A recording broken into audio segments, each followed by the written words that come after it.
since you were a kid. I could blow my knee out, both knees, and still kick your ass. We're trying to find the Robbie Hummel statue. I wanted to kill you. All right, welcome back to another episode of the Goodman and Hummel podcast. I'm Jeff Goodman. He is Robbie Hummel. And yeah, I know you're licking your chops. All right, listen, before we get to the bet that I lost. So I turned on my phone this morning. I wake up after a long day yesterday, a double header in which I started in Bloomington. I motored my ass off with my daughter and we drove and we made the Purdue game. I finished the game. I have to do a show. I have to write a story. And I wake up in the morning to you texting me.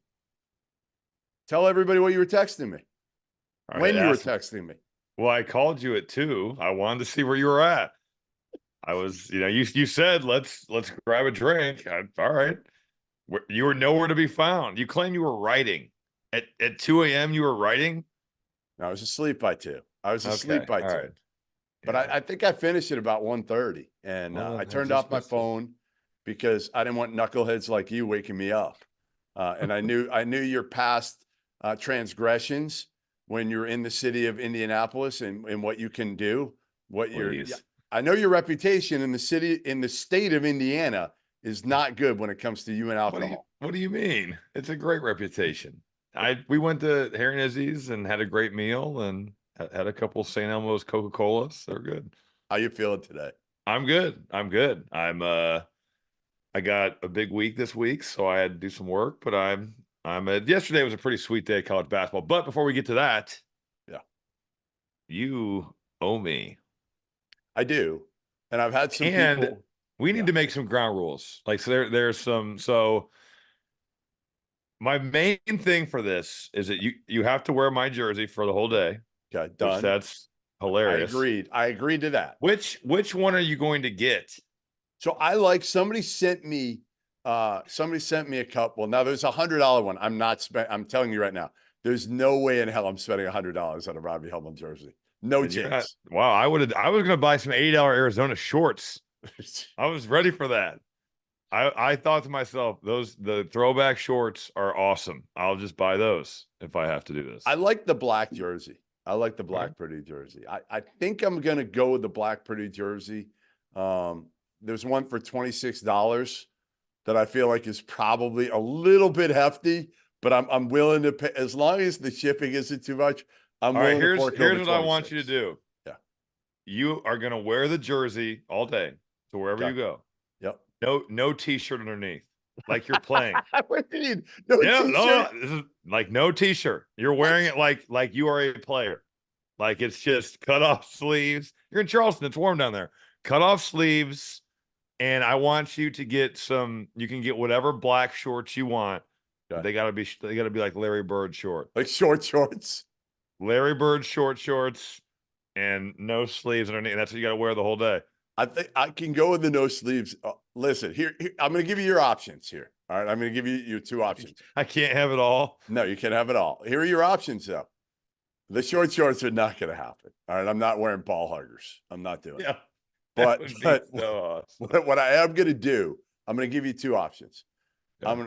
Either I wear them in Charleston, and that's fine, or I can wear them at the Final Four, the shirt.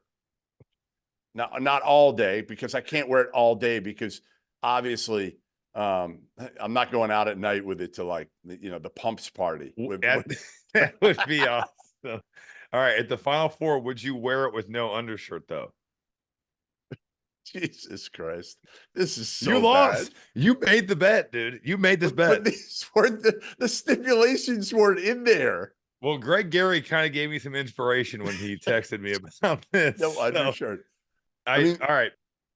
I'll spare you the Final Four. You do this in Charleston, but you got to wear it like you're a player. No shirt underneath. No undershirt all day. All right. The only problem is I don't know how to prove this. I'm not going to be there. You're going to have my wife. She'll take video. You have to check in like hourly to prove that you're doing this. Hourly. We can do it. Maybe I'll even do it on a night when I attend a Charleston game. How about that for you? Okay. There you go. You have to wear my jersey. No I can't do no undershirt at a Charleston game. You can I could put something on underneath it for the Charleston game, for the game itself. For the game, you can go. How about you could cut off the sleeves of a T-shirt? The guns have to show. The guns have to be out. Nobody needs to see this. I mean, here's the only thing I'll say is, like, if I could do the Final Four, I might just start lifting like crazy over the next few months. I'm going to be so jacked. You'd be training for this. I'm going to hire somebody. I'll spare you the Final Four, but you got to, all right. During the day, it's sleeveless. Okay. For the game, you should still just wear like a cutoff T-shirt, but you can wear a T-shirt to the game. All right.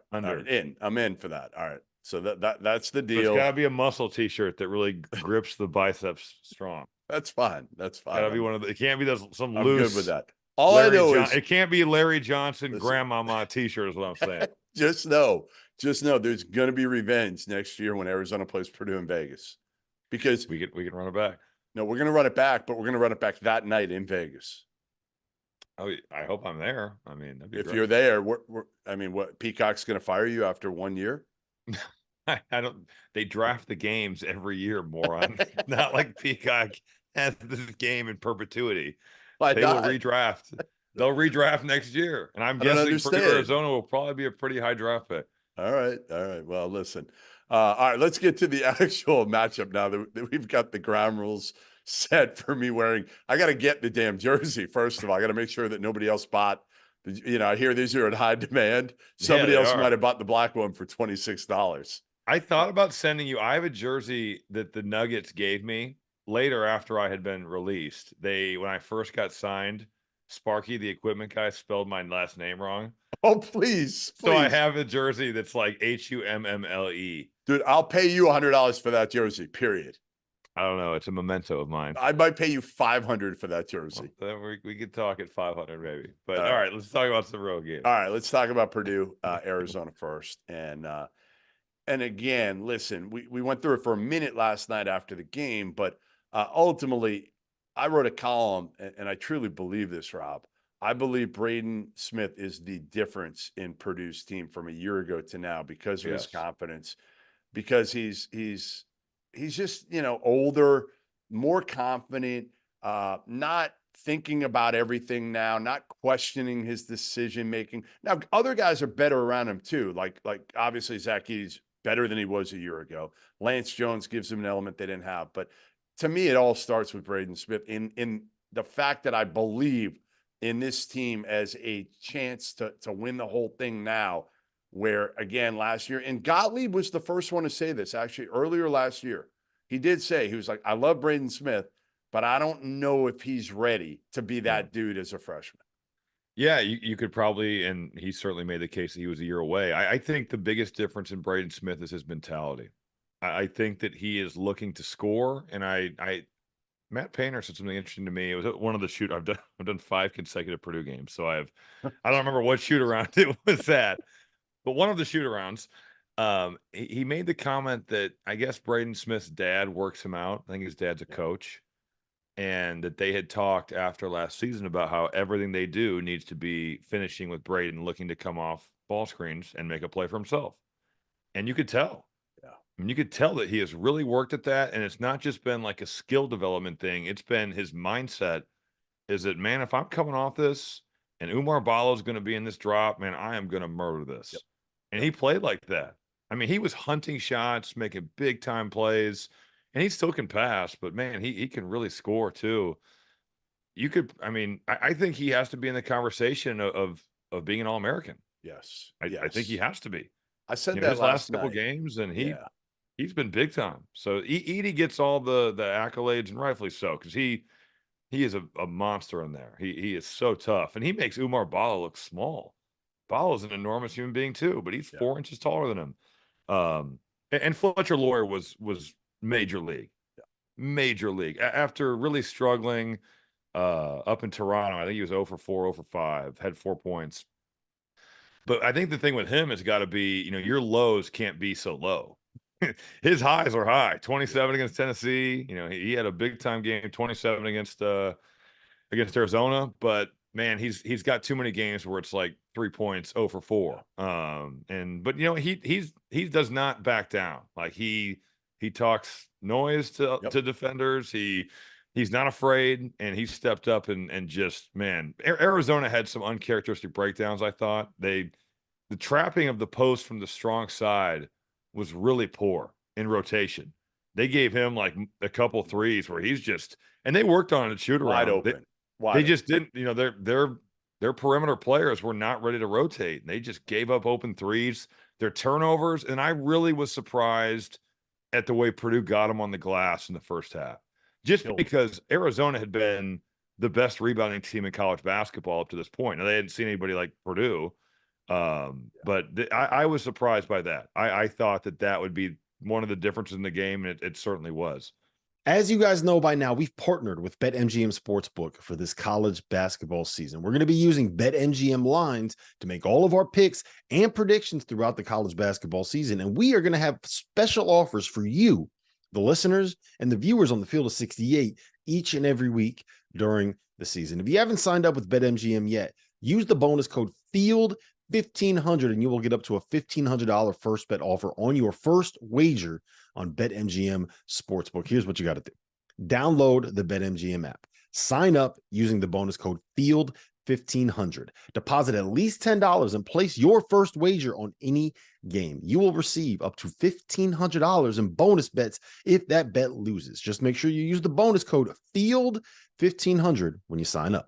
And remember, BetMGM is now available under one wallet in select states. As a New Jersey resident, this is super convenient for me when I have to go cover games in New York or Philly. When crossing state borders, just log into your existing account instead of having to create new accounts in each state that you go to. And most importantly, I got to let you know, we do have some fun stuff coming up for this college basketball season. Bet insurance tokens, college hoops odds boosts, my personal favorite, parlay odds boosts. So download the BetMGM app today. The other difference was the point guard matchup and Kai Boswell, who I think is terrific. Yeah. Frankly, we talked about how much bigger, how much stronger, how much more athletic, physical, all those guards were going to be for Arizona, because they are. I mean, you look at them and you're like, man, they're men. Boswell, Caleb Love, they come off the bench with Jaden Bradley. Yeah. But you know what? Like Fletcher Lawyer, who looks like he's 165 pounds, and he looks like he's 14 years old. Yep. He just made him pay. He gets by people too. He's crafty, and I think he's got a deceptive first step where he just gets by dudes and they don't think he can do it. But yeah, it wasn't like he just banged 8 threes. I mean, he was getting to the rim, the floaters. Yep. And I say this, I really like Arizona's team too. I give Caleb Love so much credit because so many guys have been told, hey, you got to change. You can't, you got to play the right way. And it goes in this ear and it goes right out the other. Yeah. He has done it. Yes. Every game I've watched a bunch of Arizona's games, whether it's, Duke, Colgate, Wisconsin, Michigan State. And I think he's making the right play more often than not. He's rebounding at the highest level he ever has. Assist to turnover ratio is the best it's ever been. He's still streaky as a shooter, but man, when he gets it going like he did, 29, he can hoop. He was fantastic. I love Keyshawn Johnson. I think awesome, isn't he? How was he the 84th ranked transfer? Ask Borzella. I mean, what are you doing? Do you rank these guys? No, I did top like 10 this year. I was smart enough. Why was he not in your top 10? Why was he not in your top 10? I don't think he was. No, he definitely was not. No, because you know what? He didn't put up big offensive numbers, Rob. Like most people consider him. I know. I'm giving you a hard time. Yeah, he was his awesome body though. last year. Think about getting that body in the portal. I mean, he is like 6'9", put together, physical. Yeah. The windmill he had. Oh, I'm so envious. And that I'm play so too, in a big time spot where you're like, man, he just did that then. Takes some real balls to do that. I really like Pelle Larson. He wasn't great. He wasn't. I like his game. Bad turnover late too. Yeah. And then I thought Boswell certainly was not at his best. Why do you think Arizona went away from the 2-3? Purdue hit I a think 3. they just played it to try to. No, they never play it. I meant last.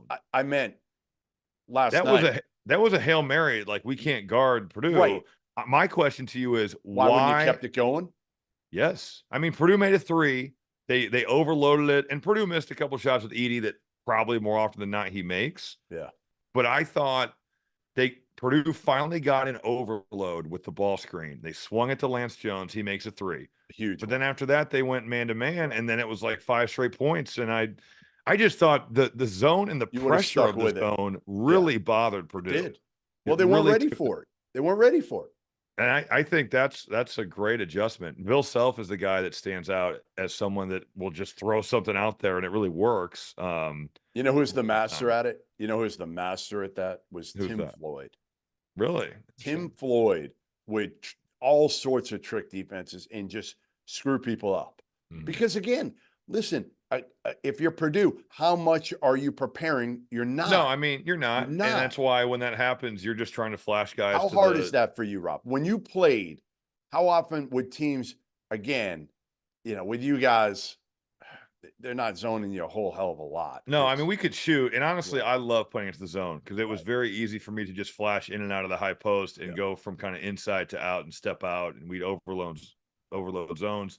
I thought we always handled that well. But, it certainly is. It can be a shock to the system. I mean, I played an NCAA tournament game, Kansas triangle and two'd us. If you had told me when I was 16 years old that Bill Self and the Kansas Jayhawks are going to triangle and two me because I have 22 points at halftime, I'd say, yeah, right. They're just going to say, we've just got to guard this dude better. Right. You know what I mean? Like, so yeah, it does surprise you. You're in a rhythm scoring the ball, and Purdue clearly was. And it just gives you a different look. It changes the tempo of the game. It was a really smart, and I think, didn't he tried to press too? He did. They pressed. That didn't work. Then he went to the 2-3.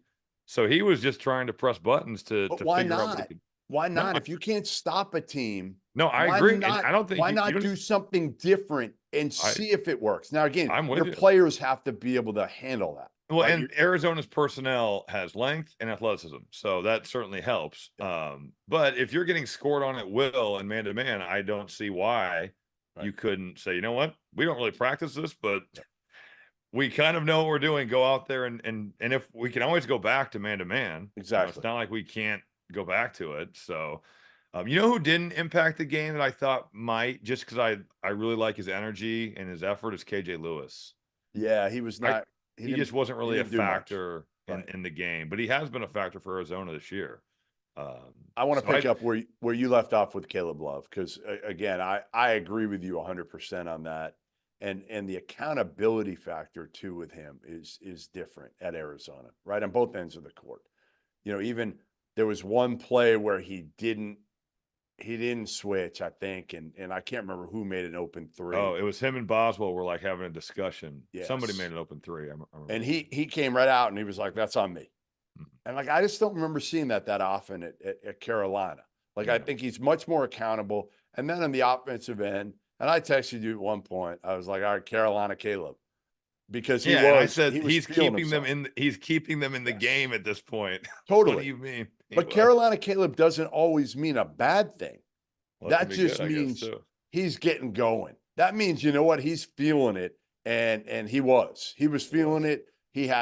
There was a stretch there early where he had like 3 buckets, and then he took one that was ill-advised, and then he might have had a turnover. But you're right. They needed him. No, they needed him to score. That's his floater what he can is big do. time too. His floater, that's a big time shot. Yeah. Especially against a guy like Edey. Sure. He was perfect because he can score pretty much at all 3 levels. He's capable of doing that. And again, he's just playing more under control now. But Arizona does need him. I mean, he is kind of perfect for what they need, because they don't necessarily have a guy like that, right? Pelle Larsson is just a great piece who does everything well. Well, Pelle Larsson to me is just like low volume, super high efficiency, doesn't turn it over, can guard 3 or 4 positions. He's moves a great role player for that team. Yeah, moves the ball. Really he's good. Just a great piece. Again, he's 5 of 7 from the field. Right. He's top 7 or 8 in terms of individual players in offensive rating, which just measures your efficiency. He doesn't really miss. He doesn't. He doesn't miss. Every game, 60% from the field on the year. Right. It's crazy. All right, let's move to Indiana, Kansas a little bit. And I was there. I don't know how much you saw of it. I watched this morning. You did? Okay, good. I mean, Indiana played great for 35 minutes. Really, Agreed. seriously, 35 minutes. They had him. And the whole time, Rob, I'm not going to lie, I was like, Kansas going to win this game. I mean, they're going to win this game. I just feel felt like Bill Self has won more games where they trail and then they just punch in the mouth with about 3 to go. And the game ends and you're looking around, you're like, what the hell happened? Right. I think that's the way Mike Woodson felt. I think sure that's the way he had to have felt because Mackenzie and Baco played awesome the first half. Absolutely. The How best about him he's getting to played the all year. rim? Get into the basket a little bit. Yes. Yeah, that was, and then he made some shots on the perimeter. And he likes guarded. those pin downs too. And he guarded, Rob. He did. That's the biggest thing for me with him. Like he'll stay on the court if he can guard and not be a liability. And it's hard because it's hard to ask him to guard threes. You know what his plus minus was? No. Plus 12. Yeah, he was good. And everybody else like -7, -4, -4, -1, -16, 3, -3. He was plus 12. Well, listen, Khalil Ware, that was his first off game. That was his first game that he struggled. He struggled. He struggled against UConn. Oh, he did. That's true. That's true. He is strong. I will say this. I think he's played really hard. I think he's been really good for Indiana. But I do think that when he runs into physical bigs that match his size, it's a problem. Of course. And UConn and Kansas can match his size. No, listen, that's what you always thought with Khalil Ware, right? Like against the Armies, against the Florida Gulf Coast, against those teams. He's been dominant and it looked good because his effort was there. Here's what I'll say with Khalil Ware. Still, part of the problem is still the guard play. Just isn't good enough to take the pressure off. I mean, There's Gabe no Cupps weapons. played 37 minutes, and I think he's a good player. I heard what Bill Self said, where if Xavier Johnson's back and he's coming off the bench, that's fine. But you're asking him to do something that he is not ready to do as a freshman, and he's going to give great effort, and he's going to guard his ass off, and he'll do everything Mike Woodson asked him to do, but he's just not ready to produce. Now, I will say, I was really happy to see Trey Galloway play well. He was great. So I'm sure that this season has been hard for him. And I've been there as a player where you were on a team and some of the better guys leave and you're kind of looking around and you're like, last year these shots were coming a little easier. And now I've moved up on the scouting report and I don't have the players maybe around me that were making things easy like a Trace Jackson Davis. I mean, he shot what, like 50 plus from 3 last year. They're all uncontested. Every one of them. He was getting, right. Yeah, Trace was so good at kicking those balls out of the post that he got great looks. And I thought for him, getting those couple in transition early was big time for him. Yeah. Whenever Indiana can do that, they've got to run. They've got to use their athleticism, their length, and let their defense help their half-court offense, which we saw in the second half. And really, the second half, Renew and Ware did not play great, especially on the offensive end. But anytime they can run, they need to run. They need to get out and get going. Part of it too, Rob, is when they were attacking, there's no rim protection for Kansas. Like that's not what Hunter is. So they just attacked early and again, took it to the basket. They were able to get there. And on the flip side, I'm sitting there watching DeJuan Harris and I'm like, how are you not going after Gabe Cupps early? Yeah, especially because DeJuan Harris can kind of crank the dial on the pressure. Like he can take your rock. And so can McCullough. I thought there was 1 or 2 times where maybe like they ran and jumped him. I think they ran and jumped him late, but that was only one time, and maybe 1 or 2 other times they heated him up. I'm a little bit disappointed in the fact that I thought maybe CJ Gunn could be more of a factor offensively, just because he was this big time scorer out of Lawrence North, and man, he shot the ball so poorly in his time at Indiana, and he's just never been able to get going. The end of the game, it was like everything that Kansas hadn't done, they did, right? Like it was literally DeJuan Harris just decides, you know what, I'm gonna go to the basket and hit this runner off the high off the glass. Tough shot. Hunter they feed him the ball and Hunter the 2 he made middle of the post, like they were big time. And then McCullough, who again, I love Kevin McCullough to death. One of my favorite kids and players. But he shot in the low 30s his whole career from 3. He hits a huge 3. He hits a couple of huge free throws. I'm honestly I mean this, Rob, because when a kid works as hard as he works, and another one I saw today, a Texas Tech alum as well, Terrence Shannon, we'll get to that. those two kids were non-shooters. Yeah, right. And they both become good shooters. Why? Because they get in the damn gym, they work hard. Do you know when I knew that McCullough was going to be a better shooter this year? There's your boy, fan. What's that? Say that again. I said, do you know when I knew that McCullough was going to be a better shooter this year? Go By ahead. the law of Goodman. It's like Galileo's law type thing. By the law of Goodman, I saw him at Illinois, and some of their assistants were talking about how he altered his release, and I saw it. I'm like, wow, he's getting more arc on it. It's going in. He made a couple, and I told you this, and you go, he can't shoot. And right then, it's like lightning struck me, and I was like, he's going to shoot the ball way better this year, and that's what I knew. Yeah, well, again, we're still a third of the way through. I hope I'm wrong because I love McCullough. I do. But again, what's he shoot? 37 now? He was 37. Yeah, but that's good enough. Oh, totally. That's if all he shoots 37 the rest of the way, I might change my tune on Kansas. Yeah. Because I will say though, with Kansas, their bench is not great. Jamar McDowell did make a couple plays that were. You don't think so? No. Well, obviously, come on, I'm yes. kidding. I'm kidding. I just think Nick Timberlake has been he just cannot make a shot right now. His McDowell did some confidence good is things. shot. It's not that he can't make a shot, Rob. His confidence, he's got none. No, agree. They need Furphy. I thought on Marco Jackson, he made some big plays to start the second half, but they're going to need a little bit more if they're going to reach their full ceiling. Yeah, I just don't know where they're getting it from because Parker Brown was overmatched. Again, Furphy's 172 pounds. He's not ready physically to be able to impact right now. Elmarco's not a shooter. McDowell actually made a big time. He made shot. a three. Yeah. He made a couple plays that were good. No, he's come along. He's come along. The other guys need to come along soon. You can't. McDowell was a late bloomer, right? He was like a kid that was not even in the top 250, and then all of a sudden was getting offered. I just don't understand. I mean, I guess in the world of the portal, you don't know. They lost Arterio Morris, obviously, to the off the court issues. But even with Arterio, they're thin. So and they don't have shooting. And I just, again, my take is you can never have enough shooters right now, and you can never have enough point guards. No, it's true. And I just don't understand how they're that thin. And Indiana, same thing. Their bench. Well, yeah, did you hear anything? Did you hear anything about Xavier Johnson? Yeah, I think he'll be back soon. That's good. I think he'll be back soon. Foot injury. I thought he was already going to be back, and it's kind of lingered, I guess. This is his other foot from what was.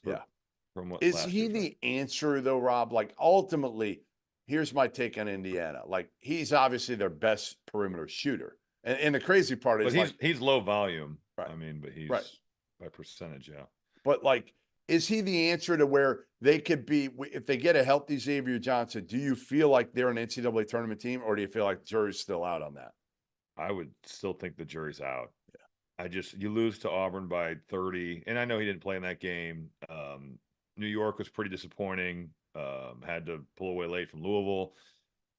You just said this. I just don't know how they can make enough threes. I mean, they don't shoot a lot. They shot 16. There's teams that are doubling that up. There's teams that are shooting 30 and 31 and 32. You're just from a mathematical standpoint, you are so far behind the eight ball. I just think that teams are going to dare them to shoot and just load up on their bigs and load up on the drive.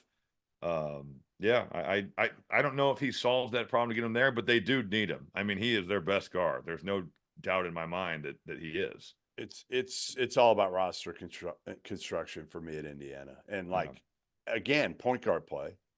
But they thought that they had their point guard, Xavier Johnson.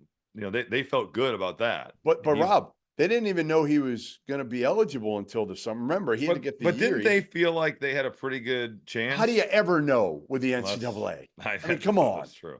I would have had a third point guard in case Xavier Johnson didn't get clear. Again, it's just some of these programs that are really good. And I know that it's hard to get those bench guys that are going to be good enough because they're thinking why am I coming if I'm not going to play?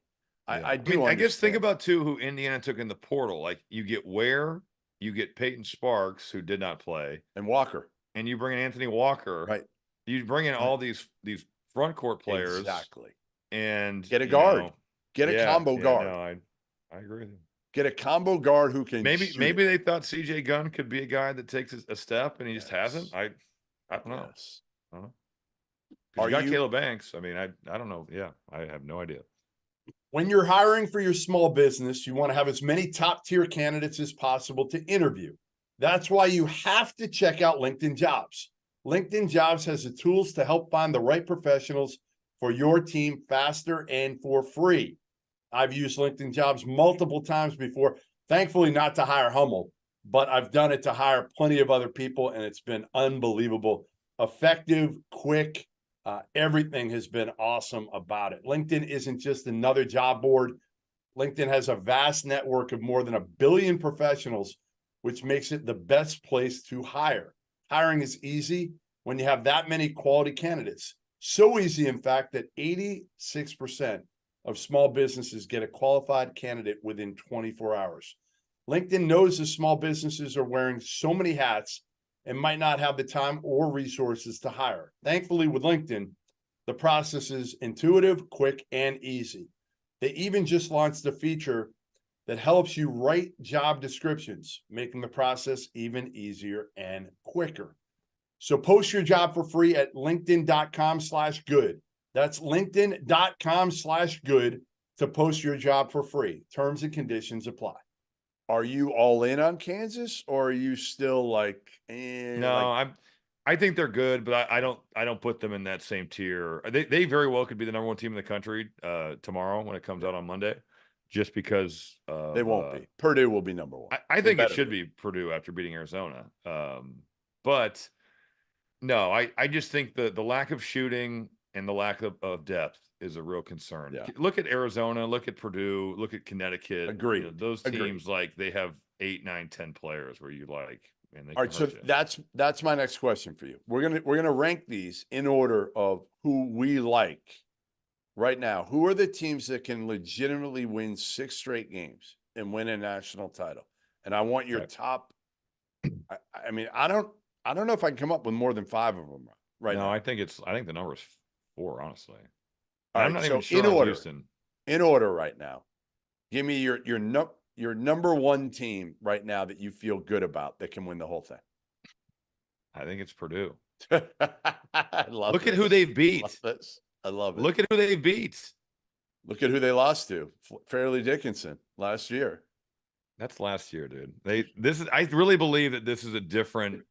There's a different feel to this because of their guard play. Okay. You beat Gonzaga, you beat Tennessee, you beat Marquette, you beat Alabama, you beat Arizona. Is that a Pirates hat or a Purdue hat you're wearing? It's a Puma hat. Oh, it's a dumbass. Puma hat. Pirates, Puma, Purdue. All right. Same Puma shit. golf. Shocking. Do you disagree with me? No, I don't. I'm just giving you You were shit. just playing devil's Yeah, advocate. I'm just huh? giving you shit. I'm with you too. Although I will say this, like, if that game had been played in Phoenix yesterday, I mean, it was a great environment. so I'm saying, don't you think Fletcher Lawyer, Braden Smith, those guys absolutely got juiced by the environment? I mean, that was 90% almost Purdue fans. Yeah, but I mean, yes, but I feel like really good teams, when they go on the road, feed off that type of environment too. Yeah. Are they the better? What I'm asking you is, they play 10 times in a neutral court. Who wins? Do you think they split? Yeah, I think it'd be like 6-4 or 5-5. Yeah, I'm just saying, like, it's a toss-up. Purdue, Arizona is an absolute toss-up to me.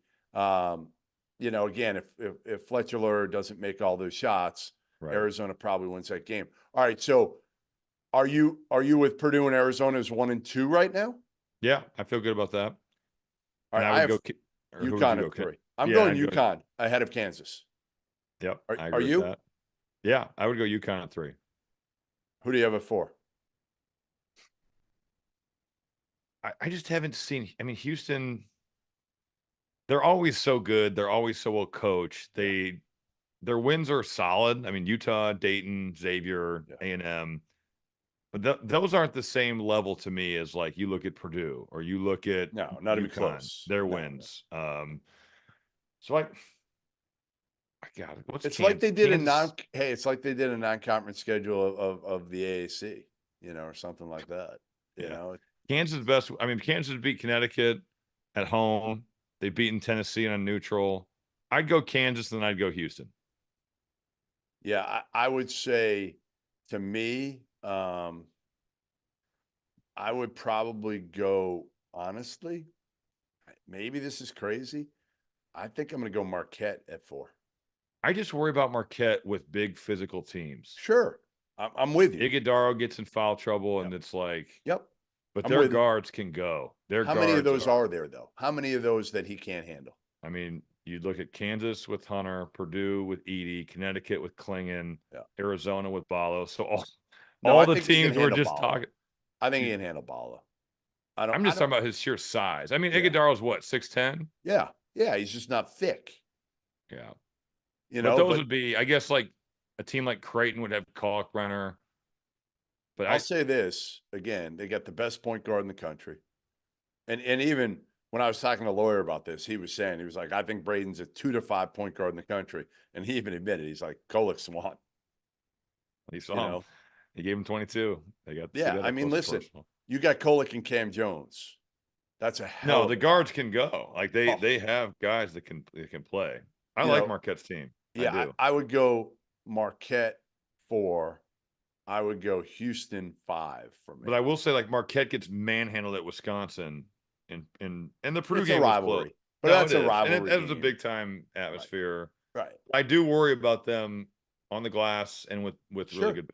I'm with you. So for me, it's Purdue, Arizona, UConn, Marquette, Houston. That's my 5. Those are the 5 I feel pretty good about.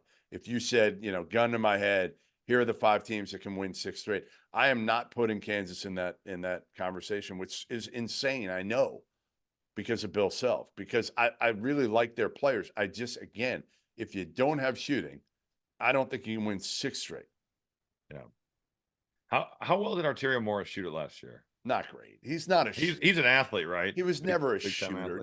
Now I think what Bill thought he could get out of Arterio was, his athleticism and speed. They don't have El Marco can go, Harris can go. Like, they've got good speed, but on the bench, they don't have, but like, he was a guy that stood out on a team full of athletes at Texas with his. Yeah, I mean, they have good speed, but they don't have, like, Blaze, and Arterio could have created some stuff on the defensive end. That's the other thing they're not doing as much of. And again, it's hard because, you have Hunter defensively. I mean, you're limited to how you can guard pick and roll, and your guards have got to really contain the bounce because you don't have someone lurking back there to clean it up. All right, give me, and I know neither one of us saw a ton of these games because I was working, you were sort of working. I don't know what the hell you were doing. I mean, I was surprised they didn't put you on the jumbotron at Banker's Life. Did you see my tweet? They put you in the You're so full of it. There were a few scattering of boos there. There were a few boos. The Arizona fans were booing me, or the Purdue fans? No, I think it was the Purdue fans. I think they were booing how much money you stole from the program back in the day by 8 years. Surgeries, or what do you mean? Yeah, exactly. All the medical bills. Luckily, insurance covers that, Jeff. All right. The biggest surprise of yesterday for me was Michigan State. No, it was Kentucky beating Carolina. It was Kentucky beating Carolina. Yeah. Here's why. Baylor Michigan State was up 30 on Baylor. Fine, they pounded them, but Baylor hadn't really played anybody. Like, they beat Auburn the first game in a neutral. Had you watched Michigan State play the last 4 games? I have. How did that not? I understand that's a good win for Kentucky, but hell of a win. That cannot be a bigger surprise than Baylor down 30 points with 18 minutes left in that game. The score was shocking. Yes. That's the point of that's what a surprise is. I'm just shocked that a young Kentucky team, a neutral court in Atlanta, comes away with a win against a veteran Carolina team. Like, I'm really, I did not see that one coming. And I did see the Michigan State win coming. I did not see the plastering. But think about it. In all fairness, like, you don't think Izzo had those dudes ready? Like, you guys, I mean, think of the words. I watched them look very unready against Wisconsin and look pretty unready at times against Nebraska and pretty unready against James Madison. So no, I even with Coach Izzo being the guy that's pulling the strings there, I did not know what to expect with Michigan State. Yeah, well, now it'll be interesting to see if they can get it going. Listen, Yeah. I had a Big Ten coach. I'm not going to throw him under the bus. Call me last night and say, is it still the Little 10? Is it still, because I've called them Little 10 lately, and they had a hell of a day, right? I mean, think about it. There Michigan was State. Ohio State beat UCLA. Yep. There was one game that the Indiana game was the one that could have made it like Right. But they had a really good day for the most Yep. part. Even Indiana. Listen, I No, I know, thought they again, acquitted themselves well, honestly. correct. I mean, they Like, need to finish the deal, but they can build on that. They For can sure. build on that. They don't, listen, now again, that is a missed opportunity in that if you're that at would be the end- bad thing about it. the You end put of the yourself in season- position. correct. Because at the end of the season, if they're right on the bubble, you're saying like, listen, with that win, they're not even close to on the bubble. Like that takes you from a first 4 out to like a 10 seed. Yeah. That's what that win does. And now you've got limited opportunities in the Big Ten. I saw Illinois today, Rob, and they play Colgate. And you've seen Illinois. How many times have you seen them in person? A couple I times. mean, I did the Kansas game and I watched the game Right. today. Listen, to me, they didn't play. They played like garbage in the second half. They were really bad. They But just kind of like stiff armed bored. them at kind of they weren't. They got They were bored good. in the second half. But I will say this, like, man, Terrence Shannon, and I spent a bunch of time with him after the game too. Like that dude, he's so self-aware and he's playing at such a high level defensively. He had 5 blocks today, and he played first half. It was about as good an overall half as I've seen anybody play this year. Like He's he was good. just, he's playing with such like fire and aggressiveness and making shots when he needs to from 3. He might have forced 1 or 2, but for the But he's most shooting part, like 40, right? Yeah. He's in the. I think he's higher. 40%. I think it's even higher than that. Yeah. But like defensively, Rob, he is unbelievable so far this year. Like Yep. and again, self-aware to where, as he said to me, he was like, listen, I know I wasn't consistent last year. I knew NBA guys told me, but I knew I did not have a great year last year. And I'm like, whoa, like He how was many first kids are team going to all-league. say that after Yeah. being first team all league? Yeah, there's not many. And he said, he goes, I knew I wasn't a good leader. Like I have to be a good leader. And he's like the ultimate. I don't know how much time he spent around him. Always smiling, always Yeah, up. he's Awesome. soft spoken, but he's always been great. He's Yeah. always been great to be around. He's I comfortable. I do kind of worry a little bit about Illinois with some of the things we saw last year. It's not as extreme, but they are once again so good at scoring it inside the arc, and they're just average at shooting the ball from the perimeter from a percentage standpoint. Yet they shoot like the Tennessee game. They shot a lot of threes, and I know I think I read where Brad Underwood said that he, for the most part, liked their shot selection in for the most part of the season, but man, when you've got some of these guys and you can post a mask and you've got some of these weapons, and I still think, even watching today's game, I'm watching Coleman Hawkins. I know he's been hurt. I swear he shoots when he shouldn't, and he doesn't shoot when he should. Like he if he's open, he like head fakes and passes. No, it's just like I don't understand why he passes on the shots that he does, but then takes the ones that he shoots. I don't know. He's a fascinating player because there's no doubting his talent. Yeah. But sometimes his production has not maybe matched what that talent is. Yeah, I mean, listen, I like this team because I think they have one of the top 5 players in the country in Terrence Shannon. I think he can go get his. And in Man. transition, he's a freak right now. That's a freight another train. late pick by GM Hummel, Yeah. who just got value in the later rounds. That was a great pick. It's a great Thank pick. you. Finally, And they've been I mean, after your Look at my crappy year team. last year. No, you like most people would have fired you as GM after last year, by the way. Here's You the wouldn't have got thing. another chance. that was a learning experience, and I will would have been never like make those mistakes again. Who's the guy? The Chargers? Did the Chargers just fire their GM? That's Yeah. basically who you are. I think too, Illinois is guarding, man. They weren't, like you said, not great in the second half, but on the season they really guarded. Yeah, I'm not sure they're the number 2 team in the Big Ten. I'm not sure there will be a number 2 team in the Big Ten this year. I think they are right now. I think they are today, but again, I think if you're, I don't think it's going to be like a little bit of a revolving door between teams. No, it getting hot? could. I mean, Wisconsin could certainly be in that discussion. Ohio State could be in that discussion. I suppose Michigan State could still be in that conversation if they do right the ship. The Northwestern thing, that was pretty disappointing. you can't lose to Chicago State and erase your win over the number one team in the country. Unbelievable. That is, I mean, that was shocking. That was a shocking loss. No, I mean, listen, it shouldn't happen. And give Gerald Gillian a lot of credit from Chicago State for pulling off that win. No doubt. But no, that can't happen if you're Northwestern, because again, those are the ones that eventually they get you. Those are the ones that get you, and you don't end up getting in the NCAA tournament. What else? What else you want to talk about? Anything else? I just look forward to seeing you rocking the jersey, man. It's gonna be great. I don't know what I'm going to do. I got to order it. I got to get it in. You better express shipping that thing. I gotta hit the gym now. I saw where I tweeted that photo of the jersey that was $100. Yeah. And I think I tweeted with it that I hope shipping is $300. And some guy was like, "Hey, moron, it says that shipping is like $20 on it." And said that in the photo. I'm glad you got a hey moron, because I've gotten a lot of hey morons. I'm just saying, we need the integrity of this podcast to stay high. And with the predictions you make, we are just screwing ourselves. I've made great predictions. I just stood by my alma mater here. That's all I did. That's all I did here.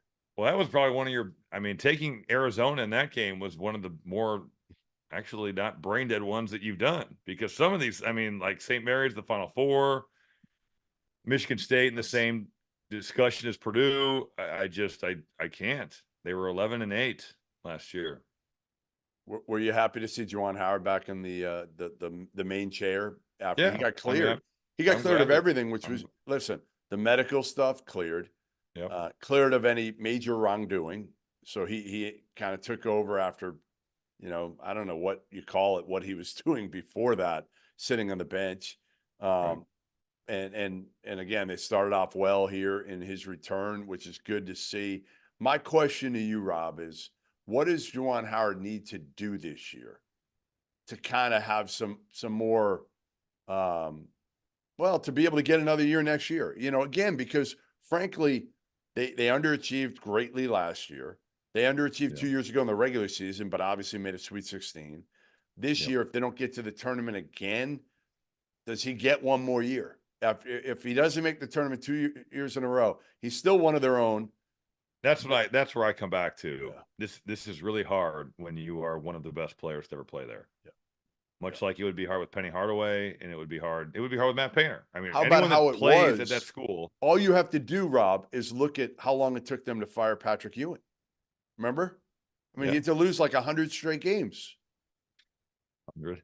There's a lot of games. He didn't lose 100. I think that he would get another year just because of now. Maybe he wants to go back to the NBA. I have no idea. But these are hard deals when you've got the school you played for and you're the head coach and it goes south. And you always think it's going to be good. Like everyone thought with Chris Mullin going to St. John, great. He's going to come home like when he played. And I just think for players, and I've thought about this for myself because I've never coached ever outside of like coaching the 3-on-3 team. If that doesn't even count, because you do nothing in game. It's all like scouting. It's all like prep, right? You don't say anything during the game. Zero. It's like tennis. You get penalized. What? You can't get any. Think of it. It's like tennis. I mean, the Serbians are like yelling in Serbian. Really? Like they get away. I feel like the other countries now. Some of the officials are from Europe and they know, but some countries get away with more. But yeah, they watch the coaches' boxes, and you can't even yell out plays. I mean, hand signals, no hand signals. You would get in trouble for that. You could get kicked out. I feel like in tennis they're doing something. I mean, they keep looking up to the box, and I think they've changed it actually. But my point was, we need to ask Glenn Hummel. We need to get Glenn Hummel on here to find out exactly what's going on there. Well, yeah, he could tell you that. I know. My point of getting to there was that players don't understand, and Juwan was a different case because he was an assistant for Pat Riley and he was on their staff and he coached. But when players are playing, the awareness of what your coaches and the video coordinators and all the people that are preparing the game plans, what they are doing is zero, because the players, especially like let's say in pro basketball, you'd get there. If you're practicing at 10, you'd show up at 8:30, eat breakfast, maybe go lift weights, practice at 10, be done by 11:15, 11:20, 11:30. I don't know if you're really a long practice in pro basketball, at least in the NBA. Get shots up. If you're not playing, maybe play some 2-on-2, eat lunch, and you'd be out of there. And you think that everybody else is doing that same thing. Like, you really believe that. Like, oh, I think everybody else just goes home too. They don't. And I just, it's always amazing to me too. Just because you're a really good player doesn't mean that you actually know why things are happening. You might just be out there and like you have good instincts and you're kind of like rolling with it, Right. or you're just so supremely talented. But it is fascinating how oblivious players are to what their coaches and staffs are actually doing. All right, listen, we're going to wrap this up because I know you're hungover. You look hungover. You sound hungover. No, I'm just. It was I a called rough 2 night. games. I called 2 games yesterday. You just sat there. Oh yeah, you called the Ball State Indiana State game too, didn't you? Yeah. Wow. Some of us work, Jeff. Some Josh of us work Schertz, around here. Michael Lewis. That's a hell of a coaching matchup. I like Michael Lewis, and I like Josh Schertz too. I don't both know good. him as well as Michael, Yeah. but Michael is the man. He's He's a funny, fiery guy. isn't he? Yeah, He's funny. I got to see my man Ben Botts, Indiana All-Stars Ben 07. Botts. Let's go. All right, listen, get some rest. I know you need it. Next time when you get after it in Indy, don't call me at 2:05 or 2:10 in the morning, whatever. Said time. you wanted to hang out. Well, I did, but just not with you at 2:05, 2:10 in the morning. Maybe at 11 o'clock at night. Have a nice dinner or something like that. I wasn't invited to dinner. Yeah, we didn't want to. You had to work. You said you had a show. I did. All right, we'll see you next week. Goodman and Hummel, thanks for joining us. And again, if anybody's got a cheaper jersey than $26.85 for the black Hummel jersey, and it's spelled correctly, let me know. Goodman and Hummel podcast, and we got Robbie Hummel. I'd known you since you were a kid. I could blow my knee out, both knees, and still kick your ass. We're trying to find the Robbie Hummel statue. I wanted to kill you.